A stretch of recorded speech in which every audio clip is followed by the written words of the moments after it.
हाँ जी, ਅੱਜ ਦੀ ਵੀਡੀਓ ਦੇ ਵਿੱਚ ਆਪਾਂ ਉਮਰ ਲੰਬੀ ਹੋ ਸਕਦੀ ਹੈ ਇਸ ਨਿਬੰਧ ਦਾ ਸਾਰ ਪੜਾਂਗੇ। ਸੋ ਪਿਛਲੀ ਵੀਡੀਓ ਦੇ ਵਿੱਚ ਉਮਰ ਲੰਬੀ ਹੋ ਸਕਦੀ ਹੈ ਇਸ ਨਿਬੰਧ ਦੇ ਵਿੱਚ ਆਪਾਂ ਲੇਖਕ ਬਾਰੇ ਪੜ੍ਹਿਆ ਸੀ। ਸੋ ਜੀ ਸ਼ੁਰੂ ਕਰਨ ਲੱਗਿਆ ਉਮਰ ਲੰਬੀ ਹੋ ਸਕਦੀ ਹੈ ਨਿਬੰਧ ਦਾ ਸਾਰ। ਸੋ ਉੱਪਰ ਆ ਦੋ ਕੁਐਸਚਨ ਦਿੱਤੇ ਹੋਏ ਨੇ, ਠੀਕ ਹੈ, ਇਹ ਸਾਰ ਦੇ ਬਾਰੇ ਨੇ। ਜੇਕਰ ਦੋਨੇ ਕੁਐਸਚਨ ਪੁੱਛੇ ਜਾਂਦੇ ਆ ਤਾਂ ਤੁਸੀਂ ਸਾਰ ਲਿਖ ਸਕਦੇ ਹੋ। ਸੋ ਕੁਐਸਚਨ ਪੁੱਛੇ ਗਏ ਨੇ, ਉਮਰ ਲੰਬੀ ਹੋ ਸਕਦੀ ਹੈ ਲੇਖ ਵਿੱਚ ਆਏ ਵਿਚਾਰਾਂ ਦਾ ਸਾਰ ਲਿਖੋ, ਜਾਂ ਉਮਰ ਲੰਬੀ ਹੋ ਸਕਦੀ ਹੈ ਲੇਖ ਵਿੱਚ ਗੁਰਬਖਸ਼ ਸਿੰਘ ਨੇ ਜੋ ਵਿਚਾਰ ਪੇਸ਼ ਕੀਤੇ ਹਨ ਉਹਨਾਂ ਦਾ ਸਾਰ ਲਿਖੋ। ਸੋ ਉੱਤਰ ਲਿਖਿਆ ਹੋਇਆ, ਉਮਰ ਲੰਬੀ ਹੋ ਸਕਦੀ ਹੈ ਲੇਖ ਗੁਰਬਖਸ਼ ਸਿੰਘ ਦੀ ਰਚਨਾ ਹੈ। ਇਸ ਵਿੱਚ ਲੇਖਕ ਨੇ ਦੱਸਿਆ ਹੈ ਕਿ ਬੰਦਾ ਆਪਣੀ ਉਮਰ ਨੂੰ ਲੰਮੀ ਕਰ ਸਕਦਾ ਹੈ। ਲੇਖਕ ਨੇ ਇਸ ਵਿੱਚ ਉਮਰ ਲੰਮੀ ਕਰਨ ਦੇ ਕੁਝ ਤਰੀਕੇ ਦੱਸੇ ਹਨ। ਸਭ ਤੋਂ ਪਹਿਲਾਂ ਹੈਗਾ ਕੁਦਰਤੀ ਨਿਯਮਾਂ ਅਨੁਸਾਰ ਜਿਉਣਾ। ਕਈ ਸਦੀਆਂ ਤੋਂ ਮਨੁੱਖ ਆਪਣੀ ਉਮਰ ਲੰਮੀ ਕਰਨ ਦੇ ਸਾਧਨ ਸੋਚਦਾ ਆਇਆ ਹੈ। ਉਸਨੇ ਅੰਮ੍ਰਿਤਾ, ਆਬੇ ਹਯਾਤਾ ਅਤੇ ਮੰਦਰਾਂ ਦੇ ਰਟਨ ਤੋਂ ਇਸ ਮੰਤਵ ਦੀ ਪ੍ਰਾਪਤੀ ਦੀ ਆਸ ਕੀਤੀ ਹੈ।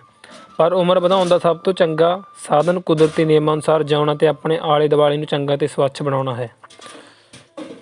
ਸਰੀਰਕ ਰੱਖਿਆ ਦੀ ਸਿੱਖਿਆ, ਦੂਸਰਾ ਪੁਆਇੰਟ ਹੈ ਸਿੱਖਿਆ। ਜਿਨ੍ਹਾਂ ਮੁਲਕਾਂ ਵਿੱਚ ਸਰੀਰਕ ਰੱਖਿਆ ਦੀ ਸਿੱਖਿਆ ਅਨੁਸਾਰ ਜ਼ਿੰਦਗੀ ਜਿਉਣੀ ਆਰੰਭ ਕੀਤੀ ਗਈ ਹੈ ਉੱਥੋਂ ਦੇ ਲੋਕਾਂ ਦੀਆਂ ਉਮਰਾਂ ਲੰਮੀਆਂ ਹੋ ਗਈਆਂ ਹਨ ਅਤੇ ਅੱਗੋਂ ਇਸ ਤੋਂ ਹੋਰ ਸਿੱਟੇ ਨਿਕਲਣ ਦੀ ਆਸ ਹੈ। ਪਿਛਲੇ 50 ਸਾਲਾਂ ਵਿੱਚ ਯੂਰਪ ਅਤੇ ਸਾਰੇ ਮੁਲਕਾਂ ਦੀ ਔਸਤ ਉਮਰ ਵੱਧ ਗਈ ਹੈ। ਅਗਲਾ ਪੁਆਇੰਟ ਹੈਗਾ 100 ਵਰ੍ਹੇ ਤੱਕ ਚੰਗਾ ਜਿਉਣਾ। ਸਿਆਣੇ ਆਦਮੀਆਂ ਦੀ ਜਾਂਚ ਅਤੇ ਪਰਖ ਨੇ ਇਹ ਸਿੱਧ ਕੀਤਾ ਹੈ ਕਿ ਮਨੁੱਖ ਸੌਖਿਆ ਹੀ 100 ਸਾਲ ਤੱਕ ਚੰਗਾ ਜੀਵਨ ਜੀ ਸਕਦਾ ਹੈ। ਇਟਲੀ ਵਿੱਚ 40 ਸਾਲ ਦੀ ਉਮਰ ਤੱਕ ਰੋਗੀ ਰਹਿਣ ਵਾਲੇ ਇੱਕ ਆਦਮੀ ਨੇ ਸਿਹਤਮੰਦ ਹੋਣ ਦਾ ਸੰਕਲਪ ਕੀਤਾ। ਉਸਨੇ ਤੰਦਰੁਸਤੀ ਦੇ ਅਸੂਲਾਂ ਦਾ ਅਧਿਐਨ ਕੀਤਾ ਅਤੇ ਆਪਣੀ ਖੁਰਾਕ ਉੱਪਰ ਤਜਰਬੇ ਕੀਤੇ। ਉਸਨੇ ਆਪਣੀ ਸਿਹਤ ਦਿਨੋਂ ਦਿਨ ਚੰਗੀ ਹੁੰਦੀ ਦੇਖ ਕੇ ਕਿਤਾਬ ਲਿਖ ਕੇ ਦੱਸਿਆ ਕਿ ਮਨੁੱਖ 100 ਵਰ੍ਹੇ ਤੀਕ ਕਿਸ ਤਰ੍ਹਾਂ ਜਿਉਂਦਾ ਰਹਿ ਸਕਦਾ ਹੈ। ਉਹ ਆਦਮੀ 100 ਵਰ੍ਹੇ ਦੀ ਉਮਰ ਭੋਗਣ ਮਗਰੋਂ ਆਪਣੀ ਆਰਾਮ ਕੁਰਸੀ 'ਤੇ ਬੈਠਾ ਜ਼ਿੰਦਗੀ ਦੇ ਅੰਤਿਮ ਸਾਹ ਪੂਰੇ ਕਰ ਗਿਆ। ਅੱਗੇ ਅਗਲਾ ਪੁਆਇੰਟ, ਜ਼ਿੰਦਗੀ ਦਾ ਆਦਰਸ਼। ਜ਼ਿੰਦਗੀ ਦਾ ਆਦਰਸ਼ ਰੂਹਾਨੀ ਅਤੇ ਸਰੀਰਕ ਪੂਰਨਤਾ ਹੋਣਾ ਚਾਹੀਦਾ ਹੈ।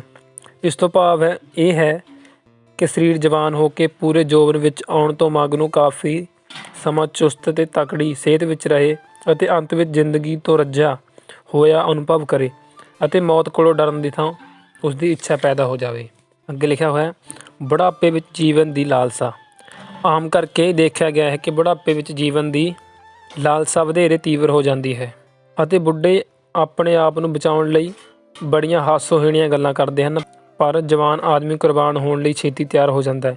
ਇਸ ਦਾ ਕਾਰਨ ਇਹ ਹੁੰਦਾ ਹੈ ਕਿ ਬਹੁਤੇ ਬੁੱਢਿਆਂ ਨੇ ਪੂਰੀ ਸਿਹਤ ਵਿੱਚ ਸੰਤੁਸ਼ਟ ਜੀਵਨ ਨਹੀਂ ਜੀਵਿਆ ਹੁੰਦਾ। ਘਾਟਾਂ ਅਤੇ ਊਣਤਾਈਆਂ ਕਰਕੇ ਉਹਨਾਂ ਦੀਆਂ ਹਸਰਤਾਂ ਵੱਧ ਗਈਆਂ ਹੁੰਦੀਆਂ ਹਨ, ਪਰ ਜੇਕਰ ਅਰੋਗ ਦਿਹਾੜੇ ਬਿਤਾਏ ਹੋਣ, ਵਹਿਮਾਂ ਭਰਮਾਂ ਤੋਂ ਸੁਤੰਤਰ ਹੋ ਕੇ ਦਲੇਰੀ ਨਾਲ ਨਰੋਈਆਂ ਰੀਝਾਂ ਲਾਹੀਆਂ ਹੋਣ ਤਾਂ ਅੰਤ ਦੁਖਦਾਈ ਨਹੀਂ ਜਾਪਦਾ। ਇਸ ਦਾ ਕਾਰਨ ਇਹ ਹੈ ਕਿ ਮੋਹ ਮਾਇਆ, ਦੋਸਤੀਆਂ, ਯਾਰੀਆਂ ਦਾ ਪਤਾ ਲੱਗ ਗਿਆ ਹੁੰਦਾ ਹੈ ਅਤੇ ਜ਼ਿੰਦਗੀ ਦੇ ਸਾਰੇ ਭੈ, ਰੋਹਬ ਅਤੇ ਸਹਿਮ ਮੁੱਕ ਜਾਂਦੇ ਹਨ। ਮਨੁੱਖ ਬੜੇ ਸ਼ੌਂਕ ਨਾਲ ਜਿਉਂਦਾ ਹੈ, ਪਰ ਮਰਨ ਦਾ ਚਾਅ ਵੀ ਨਾਲੋਂ ਨਾਲ ਪੈਦਾ ਹੁੰਦਾ ਜਾਂਦਾ ਹੈ। ਅੱਗੇ ਚਾਨਣੇ ਦਿਮਾਗ ਦੀ ਲੋੜ। ਉਪਰੋਕਤ ਆਦਰਸ਼ ਦੀ ਪ੍ਰਾਪਤੀ ਲਈ ਚਾਨਣੇ ਦਿਮਾਗ ਦੀ ਜ਼ਰੂਰਤ ਹੈ। ਸਰੀਰ, ਮਨ ਅਤੇ ਦੁਨੀਆ ਦਾ ਗਿਆਨ ਹੋਣਾ ਚਾਹੀਦਾ ਹੈ। ਬੰਦੇ ਨੂੰ ਅੱਖਾਂ ਖੋਲ੍ਹ ਕੇ ਵੇਖ, ਚਾਖ ਕੇ, ਲੱਭ ਕੇ, ਚੁਣ ਕੇ, ਟੋਹ ਕੇ, ਛੱਡ ਕੇ, ਫੜ ਕੇ ਜੀਵਨ ਜਿਉਣਾ ਚਾਹੀਦਾ ਹੈ। ਅੱਗੇ ਹੈਗਾ ਬਿਮਾਰੀਆਂ ਨਾਲ ਮਰਨਾ। ਇਹ ਦੇਖਿਆ ਗਿਆ ਹੈ ਕਿ ਮਨੁੱਖ ਜਾਂ ਮਨੁੱਖ ਦੇ ਘਰਾਂ ਵਿੱਚ ਰਹਿਣ ਵਾਲੇ ਜਾਨਵਰ ਹੀ ਬਿਮਾਰੀ ਨਾਲ ਮਰਦੇ ਹਨ। ਬ੍ਰਿਛ, ਪੰਛੀ ਅਤੇ ਜੰਗਲੀ ਜਾਨਵਰ ਆਪਣੀ ਕੁਦਰਤੀ ਮੌਤ ਮਰਦੇ ਹਨ। ਮਨੁੱਖ ਦਾ ਜਿਉਣ ਢੰਗ ਅਤੇ ਖੁਰਾਕ ਘੱਟ ਕੁਦਰਤੀ ਹੋਣ ਕਰਕੇ ਇਸ ਦੀ ਮੌਤ ਆਮ ਤੌਰ 'ਤੇ ਕੁਦਰਤੀ ਨਹੀਂ ਹੁੰਦੀ, ਪਰ ਵਿਗਿਆਨ ਦੀ ਸਹਾਇਤਾ ਨਾਲ ਮਨੁੱਖ ਆਪਣੀ ਇਸ ਘਾਟ ਨੂੰ ਪੂਰੀ ਕਰ ਸਕਦਾ ਹੈ। ਅੱਗੇ ਲੰਮੀ ਉਮਰ ਵਾਲੇ ਲੋਕ। ਫਰਾਂਸ ਵਿੱਚ ਹਰ ਸਾਲ 150 ਆਦਮੀ 100 ਵਰ੍ਹੇ ਦੀ ਉਮਰ ਹੋ ਕੇ ਮਰਦੇ ਹਨ। ਉਹਨਾਂ ਦੀ ਜ਼ਿੰਦਗੀ ਦਾ ਅਧਿਐਨ ਕਰਨ ਤੋਂ ਪਤਾ ਲੱਗਦਾ ਹੈ ਕਿ ਉਹਨਾਂ ਵਿੱਚੋਂ ਬਹੁਤੇ ਗਰੀਬ, ਸਾਦਾ ਖੁਰਾਕ ਖਾਣ ਵਾਲੇ, ਸੰਜਮੀ, ਉੱਦਮੀ, ਖੁੱਲ੍ਹੇ ਸੁਭਾਅ ਵਾਲੇ ਅਤੇ ਸਾਫ਼ ਆਦਤਾਂ ਵਾਲੇ ਹੁੰਦੇ ਹਨ। ਉਹ ਨਾ ਬਹੁਤਾ ਖਾਂਦੇ ਹਨ, ਨਾ ਬਹੁਤਾ ਸੌਂਦੇ ਹਨ, ਨਾ ਬਹੁਤੇ ਕ੍ਰੋਧੀ ਜਾਂ ਕਾਮੀ ਹੁੰਦੇ ਹਨ। ਅੱਗੇ ਖੁਰਾਕ ਦੀ ਚੋਣ। ਖੁਰਾਕ ਵਿੱਚ ਲੱਸੀ, ਦਹੀਂ ਦੀ ਵਰਤੋਂ ਉਮਰ ਨੂੰ ਲੰਮਾ ਕਰਦੀ ਹੈ। ਇੱਕ ਰੂਸੀ ਪ੍ਰੋਫੈਸਰ ਮੈਕ ਨਿਕਾਫ ਦੀ ਖੋਜ ਅਨੁਸਾਰ ਮਨੁੱਖ ਦੀਆਂ ਅੰਤੜੀਆਂ ਵਿੱਚ ਮੈਲਾਂ ਤਰਕਣ ਨਾਲ ਪੈਦਾ ਹੋਏ ਕੀੜੇ ਸਰੀਰ ਦੇ ਪੱਠਿਆਂ ਨੂੰ ਖਾ ਜਾਂਦੇ ਹਨ, ਜਿਸ ਨਾਲ ਆਦਮੀ ਬੁੱਢਾ ਹੋ ਜਾਂਦਾ ਹੈ। ਲੱਸੀ ਅਤੇ ਦਹੀਂ ਵਿੱਚ ਲੈਕਟਿਕ ਐਸਿਡ ਦੀ ਹੋਂਦ ਇਹਨਾਂ ਕੀੜਿਆਂ ਨੂੰ ਮਾਰਦੀ ਹੈ, ਜਿਸ ਕਰਕੇ ਲੱਸੀ ਦਹੀਂ ਖਾਣ ਵਾਲੇ ਆਦਮੀ ਛੇਤੀ ਬੁੱਢੇ ਨਹੀਂ ਹੁੰਦੇ। ਖੀਰੇ ਨੂੰ ਕੁਝ ਦੇਰ ਲੂਣ ਲਾ ਕੇ ਰੱਖਣ ਮਗਰੋਂ ਖਾਣ ਨਾਲ ਸਰੀਰ ਨੂੰ ਕੀੜੇ ਮਾਰ ਲੈਕਟਿਕ ਐਸਿਡ ਦੀ ਪ੍ਰਾਪਤੀ ਹੁੰਦੀ ਹੈ। ਅੱਗੇ ਅੰਤੜੀਆਂ ਨੂੰ ਸਾਫ਼ ਰੱਖਣਾ।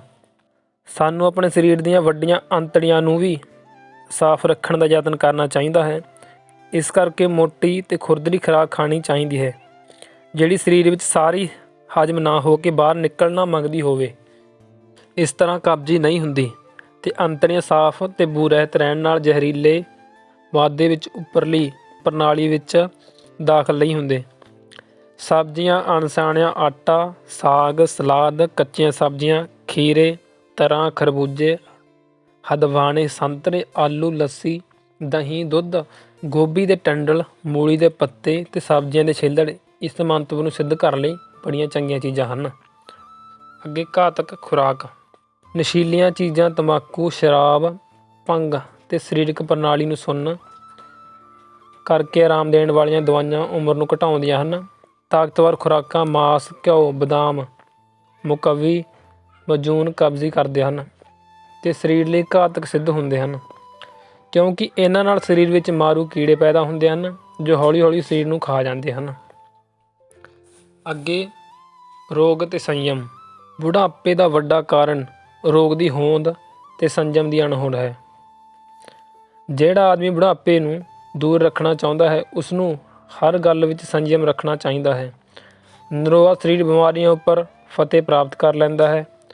ਆਦਰਸ਼ ਨੂੰ ਸਾਹਮਣੇ ਰੱਖ ਕੇ ਜੀਵਿਆ ਬੁਢਾਪਾ ਬੜਾ ਲੰਮਾ ਅਤੇ ਸਵਾਦਲਾ ਬਣਾਇਆ ਜਾ ਸਕਦਾ ਹੈ। ਸਾਡੇ ਸਾਹਮਣੇ ਅਜਿਹੇ ਖੁਸ਼ਹਾਲ ਬੁੱਢਿਆਂ ਦੀਆਂ ਗਵਾਹੀਆਂ ਹਨ, ਜਿਹੜੇ ਦੱਸਦੇ ਹਨ ਕਿ ਜ਼ਿੰਦਗੀ ਸਵਾਦਾਂ ਦੀ ਸਿਖਰ ਪੱਕੀ ਉਮਰ ਹੀ ਹੈ। ਨਰੋਏ ਅਤੇ ਹੱਸਦੇ ਬੁਢਾਪੇ ਦਾ ਹੁਸਨ ਲਾਸਾਨੀ ਹੁੰਦਾ ਹੈ, ਪਰ ਇਹ ਤਾਂ ਹੀ ਹੁੰਦਾ ਹੈ ਜੇਕਰ ਸਰੀਰ ਦੀ ਸਾਰੀ ਪ੍ਰਣਾਲੀ ਠੀਕ ਹੋਵੇ। ਰੋਗੀ ਬੁਢਾਪੇ ਵਰਗੀ ਹੋਰ ਕੋਈ ਖੁਆਰੀ ਭਰੀ ਹਾਲਤ ਨਹੀਂ ਹੁੰਦੀ। ਅੱਗੇ ਵਰਤਮਾਨ ਖਿਆਲਾਂ ਵਿੱਚ ਬਗਾਵਤ ਲਿਆਉਣ ਦੀ ਲੋੜ। ਲੰਮੀ ਉਮਰ ਕਰਨ ਲਈ ਮਨੁੱਖ ਨੂੰ ਆਪਣੇ ਵਰਤਮਾਨ ਖਿਆਲਾਂ ਵਿੱਚ ਬਗਾਵਤ ਲਿਆਉਣ ਦੀ ਲੋੜ ਹੈ। ਇਸ ਲਈ ਅਵਿਦਿਆ ਦੂਰ ਹੋਣੀ ਚਾਹੀਦੀ ਹੈ, ਜੋ ਕਿ ਸਭ ਤੋਂ ਵੱਡਾ ਪਾਪ ਅਤੇ ਬਦ ਇਖਲਾਕੀ ਹੈ। ਹਨੇਰੇ ਖਿਆਲਾਂ ਵਿੱਚ ਵਸਣ ਵਾਲੇ ਕਦੇ ਉਹ ਖੁੱਲ੍ਹ ਦਿਲੀ ਪੈਦਾ ਨਹੀਂ ਕਰ ਸਕਦੇ, ਜਿਸ ਵਿੱਚ ਇਨਸਾਨੀ ਆਚਾਰ ਦੀ ਸਿਖਰ ਹੋਣੀ ਸ਼ਖਸੀਅਤ ਗਿਣੀ ਜਾ ਸਕਦੀ ਹੈ। ਅੱਗੇ ਵਿਗਿਆਨਿਕ ਵਿੱਦਿਆ ਦਾ ਪ੍ਰਚਾਰ। ਇਸ ਆਦਰਸ਼ ਦੀ ਪ੍ਰਾਪਤੀ ਲਈ ਵਿਗਿਆਨਿਕ ਵਿੱਦਿਆ ਦਾ ਪ੍ਰਚਾਰ ਬਹੁਤ ਜ਼ਰੂਰੀ ਹੈ। ਇਸ ਖਾਤਰ ਸਾਨੂੰ ਵਰਤਮਾਨ ਵਿੱਦਿਆ ਦੇ ਤਰੀਕੇ ਬਿਲਕੁਲ ਬਦਲਣੇ ਪੈਣਗੇ। ਬੱਚਿਆਂ ਨੂੰ ਨਵੇਂ ਰਾਹਾਂ 'ਤੇ ਤੋਰਨਾ ਹੋਵੇਗਾ। ਸਦੀਆਂ ਪੁਰਾਣੇ ਵਹਿਮ ਰੱਦ ਕਰਨੇ ਹੋਣਗੇ, ਰੀਤਾਂ ਛੱਡਣੀਆਂ ਪੈਣਗੀਆਂ ਅਤੇ ਸੱਚਾਈ ਕੁਦਰਤ ਦਾ ਅਨੁਸਾਰ ਹੀ ਹੋਣਾ ਪਵੇਗਾ। ਸੋ ਇਹ ਸੀ ਉਮਰ ਲੰਬੀ ਹੋ ਸਕਦੀ ਹੈ ਨਿਬੰਧ ਦਾ ਸਾਰ। ਸੋ ਅਗਲੀ ਵੀਡੀਓ ਦੇ ਵਿੱਚ ਆਪਾਂ ਪੜ੍ਹਾਂਗੇ ਉਮਰ ਲੰਬੀ ਹੋ ਸਕਦੀ ਹੈ ਦਾ ਵਿਸ਼ਾ ਵਸਤੂ।